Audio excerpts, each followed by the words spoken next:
Hello, and welcome to Standard Shorts for FM series. My name is Jim Whittaker, and I'll be presenting this session. Here's why I'm going to be presenting today. I'm a member of IFMA's Global Standards Committee, a past chair of the United States Technical Advisory Group to the ISO Facility Management Technical Committee, and was the convener for ISO 41001's FM Management System. This is the first session of a series of presentations on ISO FM standard. In part one, I'll introduce the importance of FM standards. We'll set the stage in this first part of the series by defining what standards are, touch on some important elements, and answer some key questions, such as why do we need standards? Their importance in adopting, why create FM global standards, the value proposition, business case for adopting FM standards, and introduce FM ISO standards. So let's start with defining standards and getting on the same page regarding standards lexicon. A standard is a document that provides requirements, specifications, guidelines, or characteristics that can be used consistently to ensure that materials, products, processes, and services are fit for their purpose. Standards truly are the DNA of society. They form a foundation for innovation, progress, safety, and human well-being. A standard, in essence, is simply an agreement. Standards present consensus views on the delivery of services, products, management processes, or even behavior. They can take many forms and can be agreed specifications, they can be recommendations, guidelines, or even principles used by organizations to demonstrate that services meet agreed criteria. Standards do matter in the pursuit of having a common language, consistent reporting, greater transparency, especially today with data capture, costing, analysis, forecast, benchmarking. The focus on data quality is critical, and standards drive that quality. So why are standards so important? Why do we place so much thought and trust in standards? If there's any history buffs in the session, I love this quote. Great quote from John Quincy Adams in a report to Congress back in 1821, where he said, weights and measures may be ranked among the necessities of life to every individual of human society. They enter into economical arrangements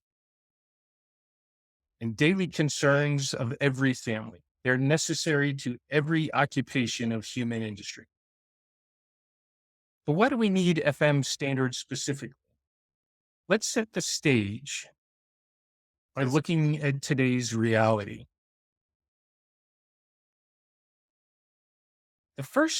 Today's corporate real estate teams have more business influence than ever before.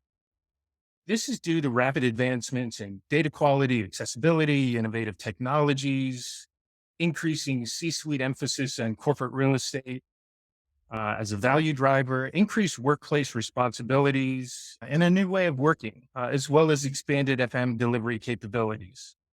As a result of this convergence of data, technology, and evolving workplace needs, an integrated facility management capability has transformed FM service into a more strategic journey.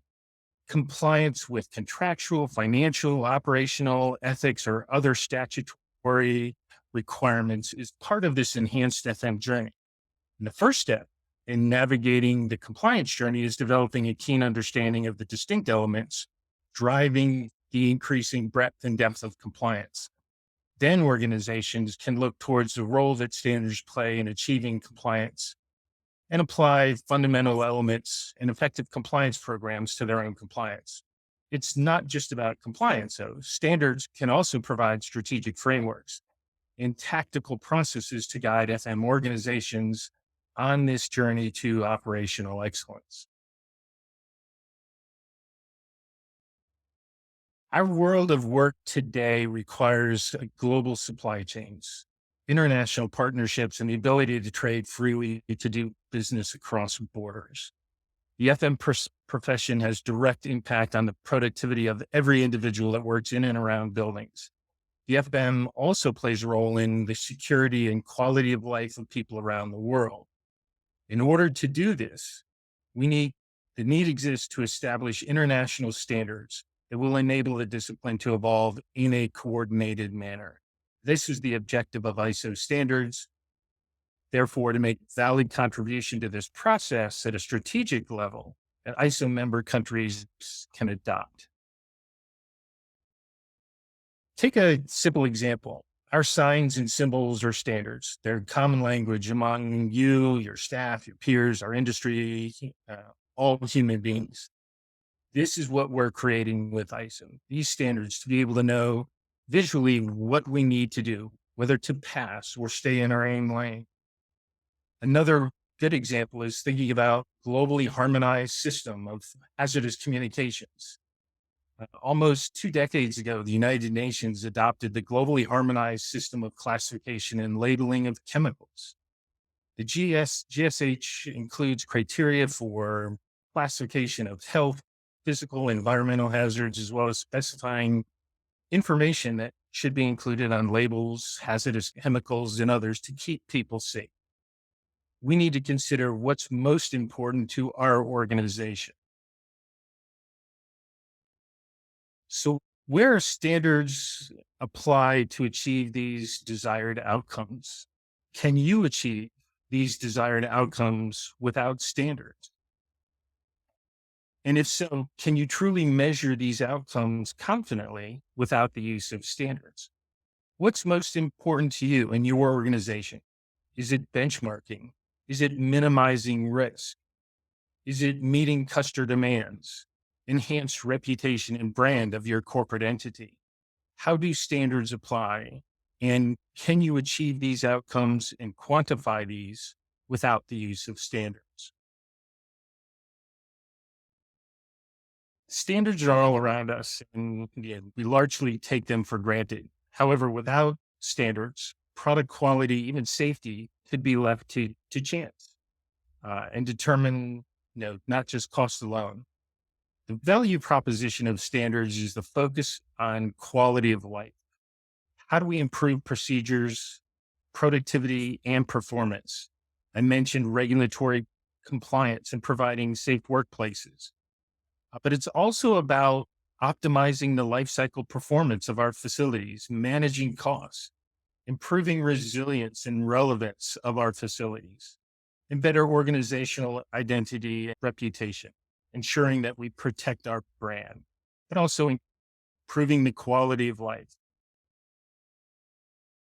Standards are developed for many cases. And if we take a look at some of the drivers for the business case for implementing and following standards, it's about growth and increased complexity of the FM scope. Today, we've got facility management services, engineering services, asset management, leasing transactions, project management, experience and sustainability issues. The complexity of the FM scope today is greater than ever. We need to be able to ensure we've got a common language to address all of those in a consistent fashion. Today, also, there's a greater visibility of FM and business demands. Corporate entities have a desire for data, for business intelligence, predictive analytics, and insights. This is greater than ever. We see this with the interest in generative AI, requiring new ways of looking at how we structure data into data bricks and topology. Again, it's about regulatory requirements and sustainability. There are national, global accords looking at regional, local issues for managing refrigerants, greenhouse gases, net zero carbon emissions, energy, and other SDGs. Unfortunately, today, the world we live in comes with a lot of dangers. There's increased natural disasters with global climate change. There's violence in the communities and workplace, cybersecurity issues, even geopolitical challenges. We need to address these challenges and have standard ways of meeting these dangers in the workplace and addressing the threats and vulnerabilities. And today, post pandemic, has ushered in a new way of working with hybrid and dynamic services. It requires more agile ways of working. We need standards to provide the data to ensure that we can address these new ways of working.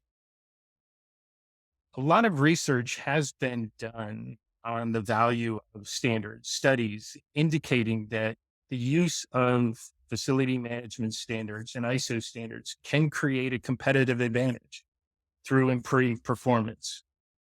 It creates value through sustainable business practices.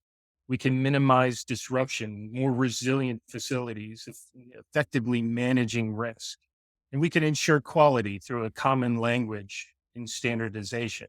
We also define our service level requirements and customer expectations to make sure we align on corporate goals and match with the right criteria and levels of performance. As well, it's always important to measure performance, clear indicators to know what we're getting. But how do we quantify the value in return on investment? Studies done by the BSI group reveal certain quantifiable metrics. Even in today's complex environment, as FM organizations continue to manage everyday FM functions, achieve high level strategic goals, and maximizing the organization's productivity and profitability by minimizing costs, mitigating risks, enhancing service quality. The use of standards has been shown to enhance reputation by as much as 65%. Organizations see a net benefit by adopting standards. They encourage innovation through the exchange of information. They also provide ongoing innovation to boost productivity and create long-term benefits on environmental issues. As I stated earlier, standards are not just technical in nature. While many standards, even ISO standards, provide operational guidance, others are more strategic. They provide strategic frameworks, models, systems approaches, and other methods to drive business alignment and success. This is where ISO management system standards really come into play. So let's talk a little bit more about what ISO standards specifically are. We'll touch on the series FM 41000 standards. They contribute directly to the strategic look at sustainability, productivity, resilience in the built environment, and how we can use these tools to promote professional approach to delivering real added value to organizations. The practical application of ISO 41000 series set of standards is a framework for FM service delivery, and it can speed all of our organizations towards maturity and performance optimization. Key to the ISO standards, especially the management system standards, is a framework consisting of 10 clauses. The management system standards in ISO are defined by first set of 4 clauses, kind of introductory, looking at the scope of a standard, references that are important to the standard, terms and references for the standard, as well as context of the organization. Then the real meat of the standards drive into somewhat of a plan, do, check, act model that I'll touch on. It looks at the overall context of your organization, getting leadership commitment and strategic alignment, then planning, looking at strategic objectives, risks to achieving those goals, and then support. What resources are going to be required to achieve those objectives? Next, into operations. This is where we tactically get into the execution of FM service delivery. Next, performance evaluation. This is how we measure, monitor, audit, and determine management review processes to ensure that we are meeting those expectations. Finally, doing that for continual improvement. This is the auditing and looking at gap analysis and providing corrective action plans to close any gaps in meeting that performance delivery.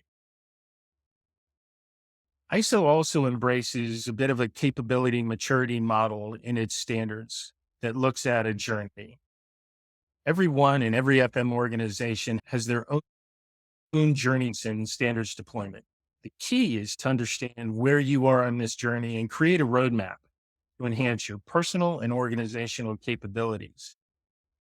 I like to follow the Carnegie Mellon capability maturity model that looks at 5 levels, from initial processes or ad hoc procedures, where processes are poorly controlled, really kind of unpredictable, into enhancing the capabilities into repeatable processes or managed processes, characterized by somewhat generic, a little bit reactive, but managing that process.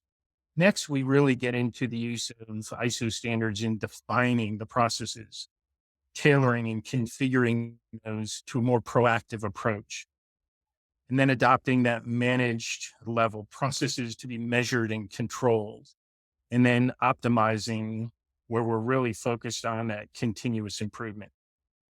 ISO standards help by providing a framework and the roadmap to achieve world-class service delivery and facilities excellence. Again, I mentioned and do check act model. It's a framework to improve performance and minimize risks. A great concept to kind of provide in that framework. Their direct operational excellence and business results align to this to be able to turn your processes into a good program. As an example, we take a look at defining your current state, identifying your North Star, conducting a gap analysis, and create that programmatic roadmap to achieve success. Again, these result in direct benefits and indirect results. I think FM practitioners are best served by looking at this mix, and a mix of specialist technical skills, well-rounded business understanding, and general management expertise. The ability for FM practitioners to speak the same professional language is the foundation of a robust global FM community, and using standards to speak language will help us tackle the corporate real estate challenges of the future from both organizational business perspectives and people and cultural softer side, engaging the workplace, providing a more influential experience to the environment, looking at recognition and cultural exchanges. Going to end on a couple little quotes that you can read here. Again, the value of FM standards. To me, it's providing the confidence, providing a professional language that's consistent around the world to create global communities of FM that are going to be situated to tackle the challenges. Stan Mitchell, past chair of the ISO Technical Committee for the ISO standards, talks about the need for FM practitioners to have that rare mix of technical skills, business understanding, and management expertise, and to provide consistency for the professional and international framework in the standards. These will help us achieve those goals of the future. This brings us to the end of the first session on the importance of FM standards. I hope you've found it informative.